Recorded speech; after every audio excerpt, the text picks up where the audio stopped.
आज जिस घटना के बारे में मैं आपको बताने वाली हूँ वो घटना मेरे दो दोस्त अकेश और अनंत के साथ हुई थी। हम सभी पढ़ाई के सिलसिले में दिल्ली में शिफ्ट हुए थे और वहाँ पर एक फ्लैट को रेंट में लेकर हम रह रहे थे। इसी तरह अकेश और अनंत ने भी एक फ्लैट को रेंट पे लिया हुआ था। दिल्ली में अब तक का उनका सफ़र तो बहुत ही बेहतरीन गुजरा था, पर एक रात उनके साथ कुछ ऐसा हुआ जिससे सुनकर मेरी भी हालत बहुत ख़राब हो गई थी। उस रात अगले दिन अकेश का एग्ज़ाम था और पूरे साल मस्ती करने की वजह से उसे उस रात को जागकर पूरा सिलेबस कंप्लीट करना पड़ रहा था। अनंत का एग्ज़ाम अगले दिन था तो वो घोड़े बेचकर सो रहा था। बहुत देर लगातार पढ़ने की वजह से अकेश को बहुत तेज़ प्यास लगने लगी थी और उसने यही सोचा कि अब थोड़ा ब्रेक लिया जाए और कुछ बना लिया जाए किचन में जाकर। उसने किचन जाकर फटाफट ठंडा पानी पिया और भूख लगने की वजह से वो मैगी बनाने लगा। जैसे ही मैगी कुक होने लगी तभी उसने सोचा कि इसी टाइम के बीच में क्यों ना बाथरूम जाकर आ जाया जाए। थोड़ी देर बाथरूम में रहने के बाद जब वो वापस किचन की तरफ जा रहा था हॉल से होते हुए, तब उसकी आंखों पर एक रोशनी सी आई और जब उसने खिड़की से बाहर झांक कर देखा तो खिड़की के बाहर 3-4 अपार्टमेंट दिखाई दे रहे थे। वो अपार्टमेंट्स अभी पूरी तरह से बनकर तैयार नहीं हुए थे, उन पर काम चल ही रहा था। पर सबसे ज़्यादा हैरानी की बात ये थी कि अकेश ने देखा कि जो बिल्डिंग अभी तक बनकर तैयार ही नहीं हुई है उसके तीसरे फ्लैट पर लाइट जल रही है। और सबसे ज़्यादा तो वो तब घबरा गया जब उसने देखा कि उस लाइट पर एक औरत खड़ी है जो कि बहुत खूबसूरत दिख रही है, पर अपने बालकनी के ग्लास पर लगातार नॉक कर रही है, जैसे मानो वो हेल्प के लिए आवाज़ लगा रही हो। ये देखकर अकेश बहुत कंफ्यूज्ड हो गया और भागते हुए अनंत के रूम में चला गया। अनंत भाई उठ देख मैं क्या देख रहा हूँ। अरे यार जाके पढ़ाई कर यार, कल फेल हो जाएगा तू। अरे भाई नहीं, तू समझ नहीं रहा है, सामने वाली बिल्डिंग में एक खूबसूरत सी लड़की है, दरवाजा नॉक कर रही है, आना देखना। यार काम की बात हमेशा आखिर में बताता है, चल जल्दी चल। फिर वो दोनों ही भागते हुए हॉल की खिड़की पर आ गए और उन्होंने देखा कि वहीं पर वही लड़की खड़ी हुई थी और वो नॉक कर रही थी अपने बालकनी के ग्लासेस को।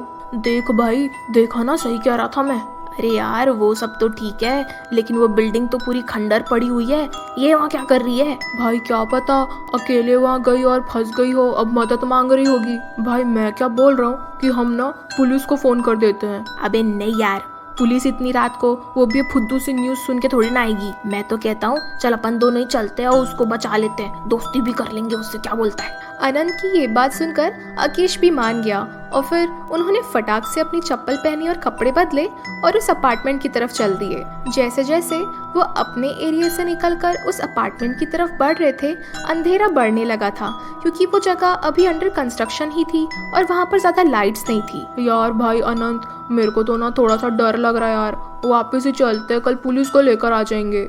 अबे तू डर मत, डर के आगे लड़की है साले, उसको बचाएंगे फिर उससे दोस्ती करेंगे, चलना। हाँ भाई तू बस यही बोल रहा तो मेरे को हिम्मत आ जा रही है, चल फिर ठीक है चल।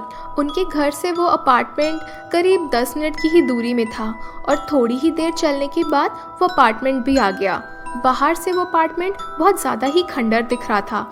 ऐसा देखकर उन दोनों को समझ में नहीं आया कि ऐसे खंडर अपार्टमेंट में वो लड़की भला अकेले कर क्या रही थी और सिर्फ उसी के अपार्टमेंट में लाइट क्यों थी। फिर ये सारी बातों को इग्नोर करते हुए वो फाइनली उस अपार्टमेंट के मेन गेट पर आ गए, जहाँ से वो सीढ़ियों से 3rd फ्लोर की तरफ जाने लगे। उस अपार्टमेंट के अंदर उनकी सोच से भी बहुत ज़्यादा गहरा अंधेरा था, जिसकी वजह से उनको अपने फ़ोन की टॉर्च ऑन करनी पड़ी थी। आकेश और अनंत दोनों ही डर डर कर सीढ़ियाँ चढ़ ही रहे थे कि तभी उन्हें बहुत भयानक सी आवाज़ आई, एकदम राक्षसों जैसी। और जैसे ही उन्हें वो आवाज़ आई उनके पैर मानो जैसे ज़मीन पर ही जम गए हो। उन दोनों की ही हालत ख़राब हो गई थी, मानो जैसे धड़कनें रुक गई हो। अरे भाई क्या आवाज़ थी ये? नहीं पता भाई, नहीं पता, पीछे से ही आई है, जल्दी ऊपर चल जल्दी। फिर वो दोनों ही भागते हुए और हाफते हुए 3rd फ्लोर तक पहुंच ही गए। 3rd फ्लोर तक वो दोनों ही भाग कर पहुंचे थे तो वो दोनों बहुत ज़्यादा ही हाफने लगे और थोड़ी देर सांस लेने के बाद भाई हमारी बिल्डिंग से शायद यही वाले दरवाजे वाला फ्लैट था ना? हाँ यार शायद यही वाला फ्लैट था वो। भाई अनंत मेरे को तो बहुत डर लग रहा है यार, तू ही दरवाजा खोल। अरे यार क्या डर रहे बे, कुछ भी नहीं था, चला साथ में नॉक करते हैं दरवाजे को। उन दोनों ने बहुत हिम्मत की और फाइनली उस दरवाजे के सामने जाके खड़े हो गए। बहुत देर नॉक करने के बाद भी किसी ने भी दरवाज़ा नहीं खोला। तभी अनंत से वो दरवाज़ा खुल गया और वो दोनों ही उस रूम के अंदर चले गए। जब उन्होंने अंदर देखा तो मानो जैसे उनके होश ही उड़ गए हो। अंदर बहुत सारे मजदूरों के फटे पुराने कपड़े रखे हुए थे और वो रूम के अंदर कोई भी लाइट नहीं जल रही थी। अरे भाई आकेश, यहाँ तो कोई लाइट नहीं जल रही है यार, हम लोग गलत फ्लैट में तो नहीं आ गए? नहीं भाई, गलत फ्लैट में तो नहीं आए। वहाँ कोने में देखना, एक लड़की खड़ी हुई है। फिर जब उन दोनों ने ही रूम के कोने में देखा तो वहाँ पर सच में एक लड़की खड़ी हुई थी जिसका चेहरा नहीं दिख रहा था। वो दोनों फिर तुरंत ही उस रूम के अंदर चले गए और उस लड़की के पास जाने लगे। हेलो मैडम, आपको कुछ मदद चाहिए क्या? आप सुन सकती हैं हमें? बिल्कुल सुन सकती हूँ मैं तुम्हें।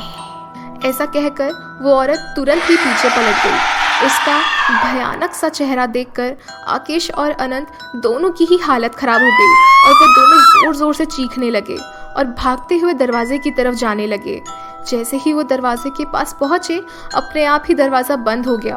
वो बहुत ज़्यादा ही घबरा गए और जब उन्होंने पीछे पलट कर देखा तो वो औरत वहाँ से गायब हो चुकी थी। दोनों का रो रो कर बुरा हाल हो गया था। भाई भाई भाई वो क्या था? भाई दरवाज़ा खोल, भाई दरवाज़ा क्यों नहीं खुल रहा है? अरे नहीं खुल रहा है भाई दरवाज़ा।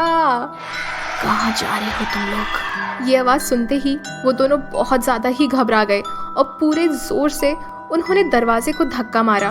ऐसा करने से वो दरवाज़ा टूट गया और वो दोनों नीचे ज़मीन पर गिर गए। जब उन्होंने पलट कर देखा तो अंदर रूम से वही औरत भागते हुए उनकी तरफ आ रही थी, जैसे कि मानो अभी बस खा ही जाएगी। वो दोनों ही चिल्लाते और गिरते पड़ते जैसे तैसे बस उस बिल्डिंग से बाहर भागने लगे। भाई अनंत भागो, वो औरत खा जाएगी हमें। अबे साले, तेरे को ही तो दोस्ती करना था उससे, जाना करना जाके उससे दोस्ती। भाग क्यों रहा है अब? नहीं भाई नहीं, हनुमान चालीसा पढ़ तू तो। जैसे तैसे पूरी बिल्डिंग का चक्कर लगाने के बाद फाइनली वो दोनों उस बिल्डिंग से बाहर आ गए और एक बार भी उन्होंने पलट कर नहीं देखा। वो सीधा अपने फ्लैट की तरफ भागते हुए चले गए। जैसे ही वो दोनों अपने फ्लैट के अंदर एंटर किए, उन दोनों ने चैन की सांस ली और सांस लेते ही अरे भाई आकेश, ये घर में जली जली क्या स्मेल आ रही है यार? ओबे यार, शिट, मेरी मैगी जल गई भाई। वो दिन उन दोनों की जिंदगी का सबसे खराब दिन था। सबसे पहला, वो उस लड़की से दोस्ती नहीं कर पाए और दूसरा, उनकी मैगी भी जल गई थी। उस दिन के बाद से उन्होंने उस हॉल की खिड़की पर पर्दा लगा दिया और ठान लिया कि रात के समय में कभी भी उस खिड़की से पर्दा नहीं हटाएंगे। आज उस बात को बहुत समय हो गया है और ऐसा उनके साथ फिर दोबारा कभी भी नहीं हुआ। उन्होंने फिर दोबारा किसी भी लड़की से दोस्ती करने की कोशिश भी नहीं की।